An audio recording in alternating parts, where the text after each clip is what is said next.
Today we're going to talk about 4 things that Chris Williamson has learnt about on his journey of being a podcaster. So the first one would be that when it comes to successful people, we look up to them, we put them on a pedestal, and we think that we want to have their life and be like them. However, we often forget about all the sacrifices that were needed to make to get there in the first place.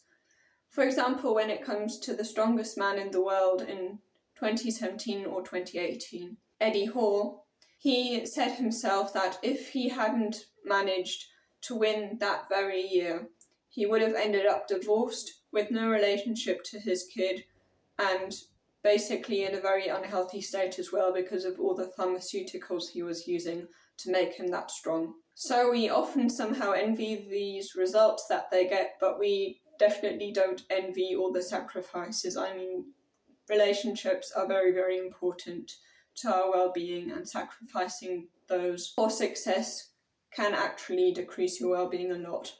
However, when we compare ourselves to other people, we tend to compare only the aspect that we're envious about, but we forget about all the other things in their life that we are most certainly not envious of, all the sacrifices they had to make and so forth. And basically, if you're going to be envious of someone else's success or some other aspect of their life, then when we compare ourselves to others, instead of comparing ourselves just in this one area in which they're much better than us, we have to compare ourselves in general. We have to compare our life with all the other aspects of their life that aren't doing as well as the thing that we look up to them for. And then this would lead me to the second point, which is that people who always strive for more, what we tend to do is that we very often sacrifice our happiness in the moment to do the things that make us unhappy in the moment, but we think will make us happier at some point later in our life. The thing is, if we always postpone the things that make us happy by doing the things that won't make us happy but we think will make us happy someday, then we're just postponing our happiness even further. And if we postpone the things that make us happy all the time in order for the things that are supposed to get us the happiness that we want in the end, then we'll basically never be happy. One of the big takeaways that Chris Williamson has learned through his podcast is what he really liked is when Douglas Murray said that there are no solutions to a problem, they're only trade-offs. There's never going to be the perfect solution. Everything is going to have something great about that option and something not too great about that option, and there's not going to ever be a perfect option. And you can't do everything. If you choose one path, that means that you're saying no to all the other paths, which is why we should think about the trade-offs we're making a lot. And we should also basically choose our regrets by thinking a lot about whether what we're doing is worth not doing all the other things we could be doing in that time. Because there is going to be something we regret simply because we can't do everything. This is the reason why Oliver Burkeman, by the way, his whole book was about how our time is limited and how we should stop pretending that we can do it all because we are limited. And he also often talks about, which I found really interesting, that we should also have a list of what's not our goal, as in the things that we're okay being average at. Because we can only be great and excellent at so many few things. We can't be great at everything. And that we should come to terms with the fact that we can't be good at everything in our lifetime because there's no other way. No matter what we do, we will always have problems. There's never going to be a phase in our life in which we don't have any problems at all. Which is why Mark Manson often emphasises that it's not about eliminating problems because we simply can't eliminate all problems, but that instead we're trying to replace our problems with better problems, or problems that we even enjoy solving. So in his case, he's a really amazing author, and writing really is the thing that he's good at. And to other people, solving this problem as in writing would feel very draining, but to him, it is what brings him the most joy.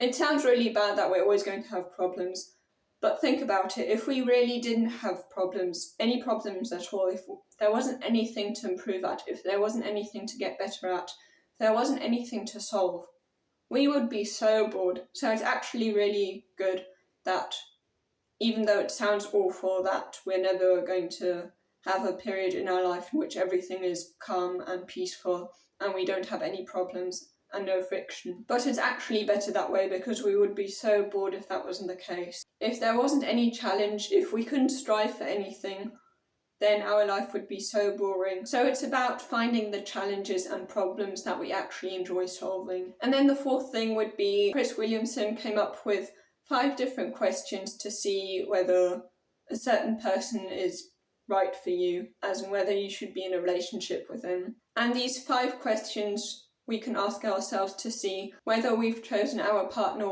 well and wisely would be, firstly, if we feel truly fulfilled in the relationship versus just not being alone and just being in the relationship because we're afraid of being alone.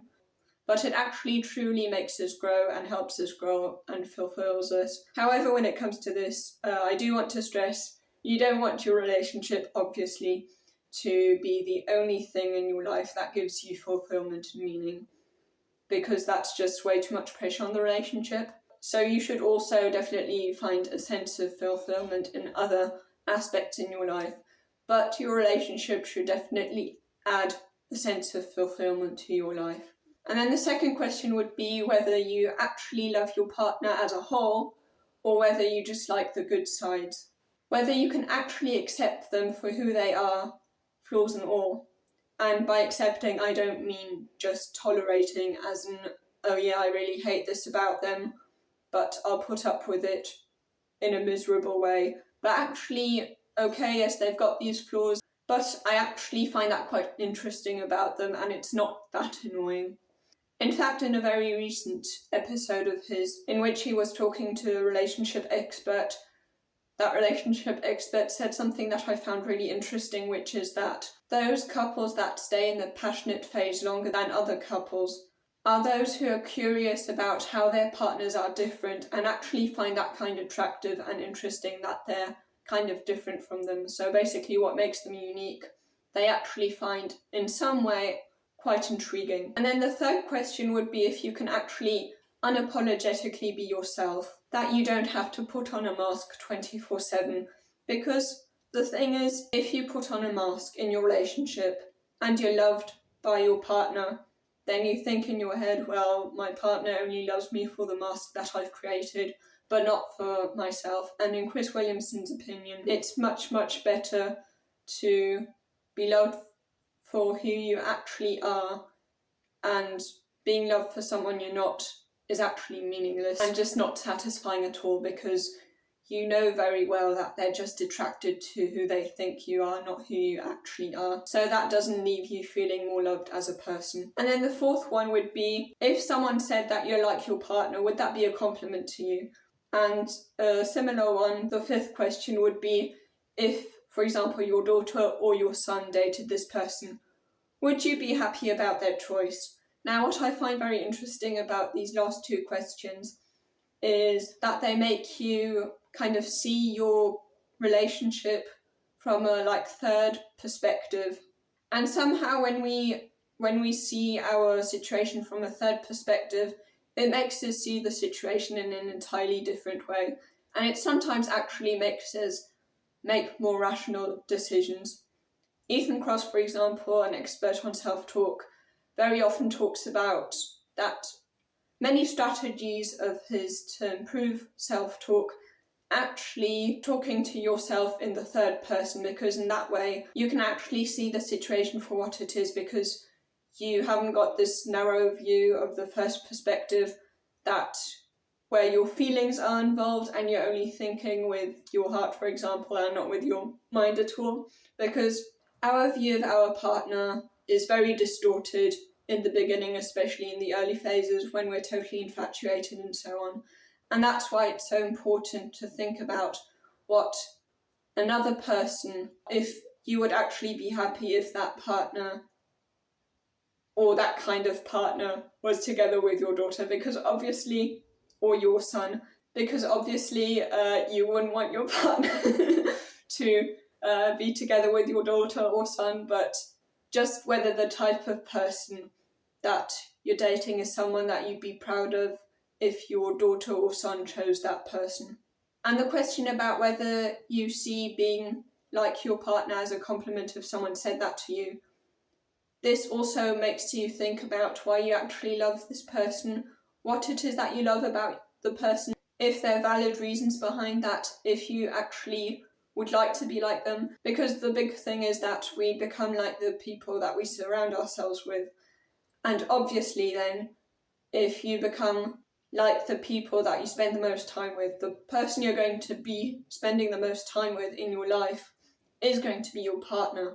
And that's why you want to make sure that it's someone that you'd actually like to be like, because you're going to become like them. Now, if you want to know some tips about how to balance happiness and success, you can watch this video here.